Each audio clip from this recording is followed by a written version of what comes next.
that was interesting. I'm trying to create an alva noto type sound without using computers, Max MSP or anything like that.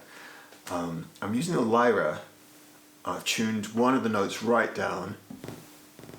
If you can hear that.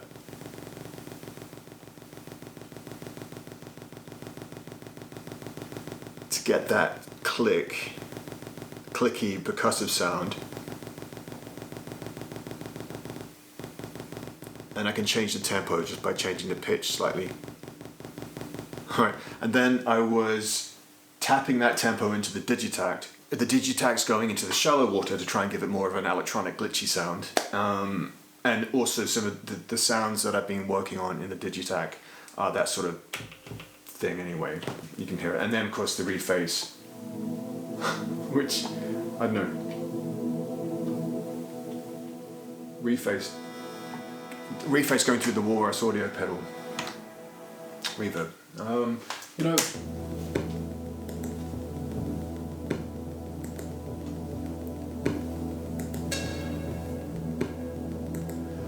it's so close.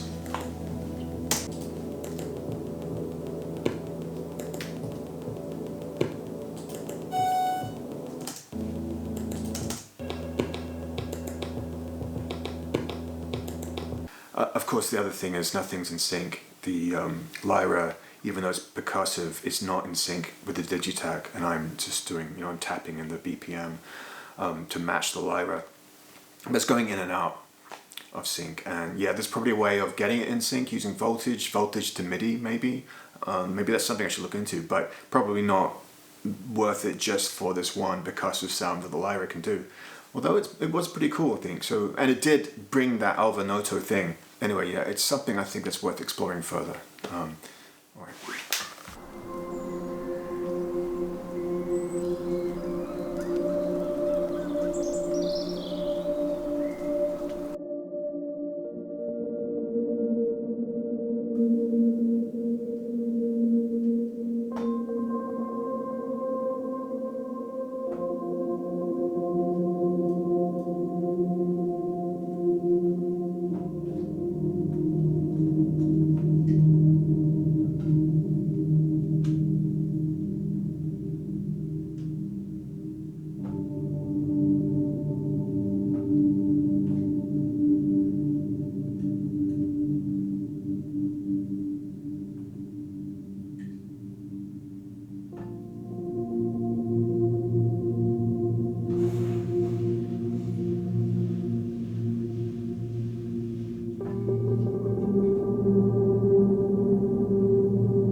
Hey, Happy New Year, everyone. Good to make it to 2026.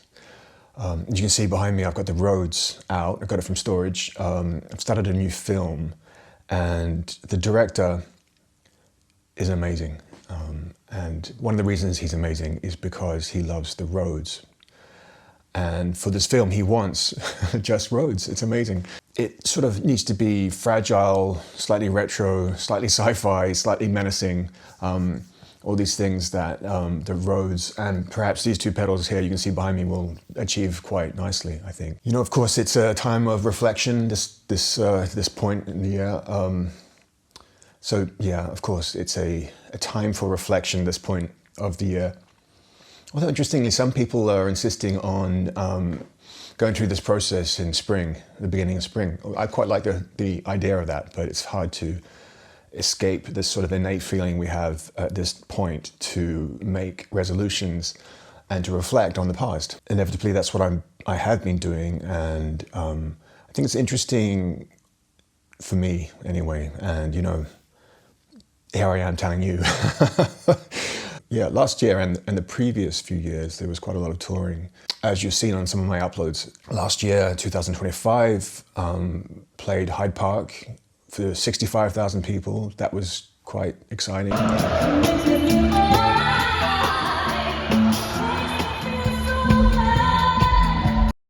Incredibly hot day and a lot of adverse conditions and a grumpy lead singer, like very grumpy lead singer, and some other unruly guests, but it was all good, I think. However, reflecting on that and looking into the future, I think I see less of that, which is fine, I think. I'm, of course, open to whatever, but I have a feeling there'll be a lot less. The other thing about 2025, I've sort of built up these pillars, these 4 pillars, one being the sample library aspect. People are downloading them and I really am very grateful for that. I'm glad people are getting use out of them. It's encouraging and I hope to do more. The other pillar that seems to have established itself is the teaching film music at Guildhall. It's such an incredible thing, interacting with student film composers who are all so immensely talented in a very scary way and very inspired and inspiring and motivated. And it does remind you perhaps of the way things used to be for me, and I mean still is, not to get too cynical. But to have that sort of energy, youthful energy and hope is brilliant. Another pillar would be the Christopher White Collective. And it feels weird to say that out loud. So my own band, which is just playing my tunes, saxophone-led, cinematic jazz. Hard to pin down the exact subgenre, but effectively it's jazz. It's something I wanted to make sure I did more of, and I think this coming year there'll definitely be more performances, more venues. It sort of coincides with the less touring with other acts and more performing with my own act. Only a few months ago, actually, we released an EP. And in fact, I've just uploaded a video to my channel where I'm going through the mix and master of one of the tracks, talking about, I'll put a link to that video. It's interesting to hear that difference between, the professional mix, my mix, and the professional master, comparing those 3 different versions. Sort of an A/B testing thing, ABC. And the 4th pillar, this channel, my YouTube channel, I will continue to document the process, and the process being performing, composing, experimenting, talking. I'm really grateful for you subscribing and watching these videos. And if you've been with me for a while, this channel is just about 17 years old now. So, I mean, maybe some of you have subscribed from the very beginning. That's wild for me to think about.